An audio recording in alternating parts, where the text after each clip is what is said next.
Hey guys, coming at you today with a recipe that you guys requested and I finally figured it out, a keto fried sour cream glazed donut. I got some tips and tricks on frying the best and the cheapest way to do so and some alternatives to frying. So let's get started.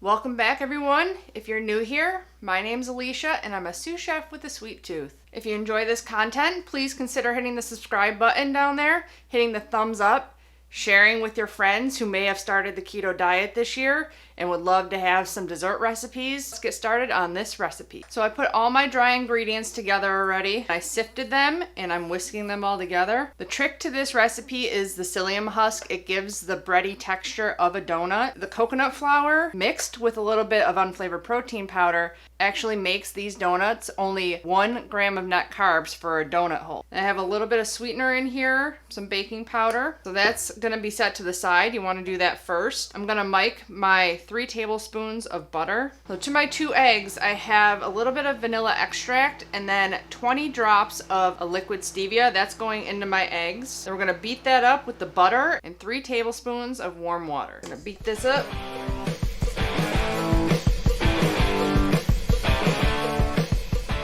And then what makes this a sour cream glazed donut is a 1/2 cup of sour cream. Beat that good. You just want to scrape down your bowl, make sure everything's incorporated. Okay, and then you're gonna add your dry ingredients in 2 parts. Now, if your mixer's anything like mine, it throws the dry ingredients everywhere. And surprisingly, it matters. Even if there's a little bit that's not in here, your dough won't be stiff enough. Usually I beat this in, but this time I'm gonna give it a little mix first to kind of wet the dry ingredients and then mix it so it doesn't spray dry ingredients everywhere. You just do half at a time. And a little mix. Hopefully that'll help a little bit because yesterday I did this and I had so much powder everywhere. I had to add a little bit more coconut flour to my dough to get it stiff enough. Yeah, that helped. Okay, add the last part of our dry ingredients. I'm gonna mix it again. Much better. Okay, so we're gonna give it one more scrape down and one more mix. And then we have to let this sit because as you can see right now, it is not a dough at all. But it will hydrate and become thick. Which is why I have not mentioned the oil yet because I am not even getting it ready to go until this has set for almost 15 minutes. Need to let that get nice and thick so that we can scoop it and roll it into little donut holes and regular donuts. Okay, so while that's hydrating, I'm getting a plate with a paper towel ready to go to put our donuts onto after they fry. And then I have a plate that before we even get started frying, we're gonna roll out and shape all our donuts. So that way, when the oil is ready, we'll be ready to pop in our donuts.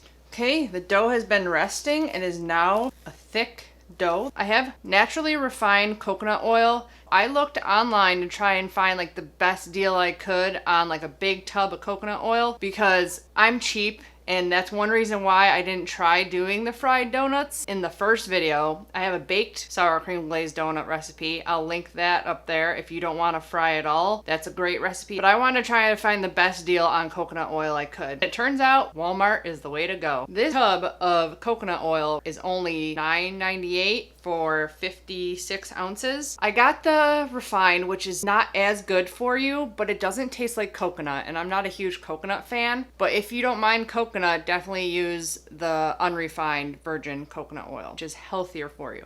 It may be a little bit more expensive though also. Now this compared to avocado oil is 25 ounces for a jar at Walmart and it's $10. So you're definitely getting more bang for your buck on the coconut oil. And even online, it wasn't as cheap. I have that set up here. You need to have a couple of inches at the bottom and that's why I used like a smaller pot. That saves you on coconut oil also because the smaller the pan, the less you need to get 2 inches of oil. I'm gonna click this on because mine is not, oh no, malfunction. Oh, it's not in there right. That might be why. Okay, let's try that again. There we go. Okay, so like I said, I'm gonna put it on now because mine's not melted at all and it's gonna take a little while, but If you're using coconut oil that's already melted, it's not going to take too long. So I would suggest waiting until you're getting all your stuff ready to go, because you don't want to have to be fighting with the temperature. 340. That's our goal temperature. I have a thermometer in here that's set up on this digital guy that is set to 340. Another problem with coconut oil is you don't want to have it go over 350 if possible. You may have a little bit of smoking going on, but you just want to try to avoid 350. And avocado oil would be a lot easier because the smoke point of avocado oil is like 500 degrees. So this one, it is a little bit harder to control. That's why you want to have your donuts all ready to go. That way, if it's getting too high, you can drop a couple more donuts in and it'll bring the temperature of the oil down. To do my donut holes, I have a scooper here. It's a little over a tablespoon. So I'd say if you're gonna use a tablespoon measure, do like a heaping one. You should get 21 donut holes out of this recipe. This will also make 6 regular donuts. They do take a little bit longer to fry up. The donut holes have like a better, fluffier texture. So it's up to you what you wanna do. Scoop my 10 out and then I'm gonna make 3 regular donuts. That didn't even take very long. We're already up to 240. I'm gonna roll these real quick, get them into little donut hole shapes, and be ready to drop them in as soon as that hit 340. I'm not a huge fan of frying at home, and that's why I got an air fryer for Christmas. Well, a foodie, it does like 9 things besides air frying. But I did try this in there, and it does work. I will leave the instructions down below for if you want to air fry these. But they turned out fine. I mean, they don't puff up as much as when you fry them, so they're not as fluffy in the air fryer, but it definitely works. Oh, we're at 340. I have a slotted spoon here that I'm going to use to drop these in. And they gotta cook 6 to 8 minutes. The temperature's already up super high because this burner is insane. I'm gonna put a bunch more in because our temperature is super high. I want to turn it down a little bit. There we go. We're finally going down. Well, those are frying. Get the rest of the batter and divide this into 3. We'll make regular donuts. It helps if your hands are a little wet. You know, my oil's going down a little bit, so you gotta turn your oil up a little bit. So for regular donuts, I do them about that size, about the size of the palm of your hand. Punch a hole in the middle. I tried using my donut cutter, but I have way too big of a donut cutter and it took forever to fry and it just got dry. This is the best method I found to do it. Now they're gonna look like they're getting a little too dark. Psyllium husk inside takes a long time to dry out, so you wanna take it further than you think. And a little test I do if I think they're getting too dark and I wanna know if I can pull them out or not, is I take some kind of skewer, poke them, and if they come out wet, like crumbs on it, you know they're not done yet. So they got a couple more minutes still. We're still at 343, so we're doing good. The reason you want to keep it under there, your oil will last longer. The oil just deteriorates. The higher the temperature goes, the oil breaks down and it becomes less usable, which if you don't go too high, you can reuse this oil a couple of times before you get rid of it. There's our 3 regular donuts. Those are going to take a little bit longer to fry up. And again, they're not as soft in the middle because they got to cook longer. But I like to dunk a whole donut in my coffee. Let's see if one of these guys is done. I think that one came out clean. We'll take that guy out. That guy's pretty dark, so I'm guessing he's done. Trying to do too many things at once. I couldn't actually look at the time. So try to have an eye on your clock, if at all possible. 6 to 8 minutes and they'll be done. So I'm gonna take out all the darker ones that we put in first. So we're at 330 on our temperature. Once it hits 340, I'm gonna put in the last donut holes and maybe one of our other donuts. We're at 340, right? Now, I'll put in those 2 and one of our other donuts. These are a little bit more fragile and hard to fry. Gotta be brave though, you gotta just go for it. There you go, we're still at 340, which is perfect. Let's check our other donut holes. Probably good now, I'd say. Don't try touching your donuts, use gloves or something. They are warm. I just have chef hands, or you can use tongs, obviously. Yep, they look good. Take out the other 2. Okay, we're going down a little bit in temperature, so I'm gonna crank it up a little bit and then drop another donut.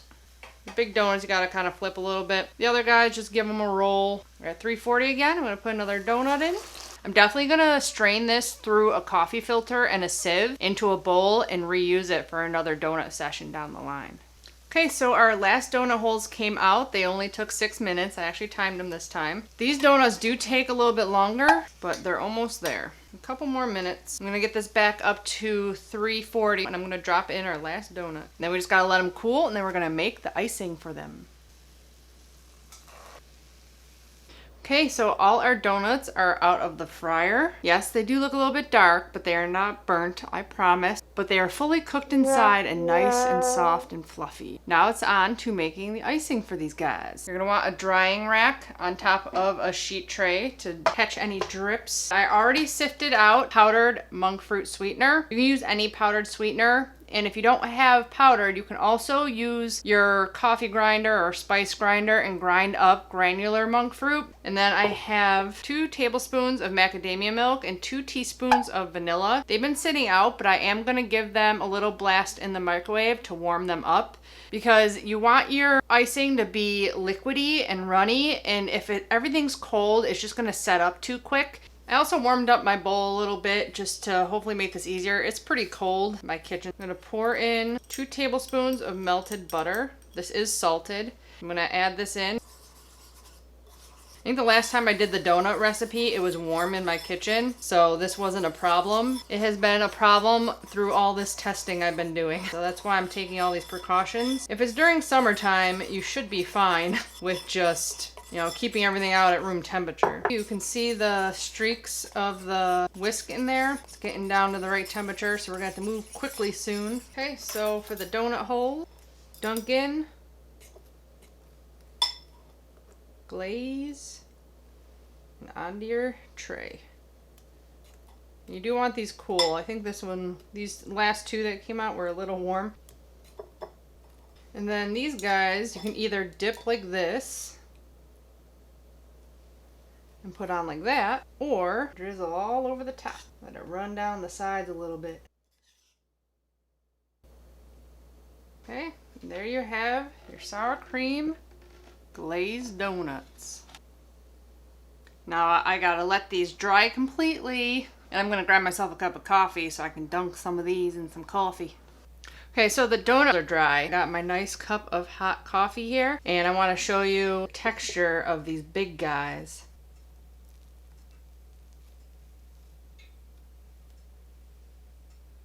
They are super light and fluffy. Can't wait to dunk it in there.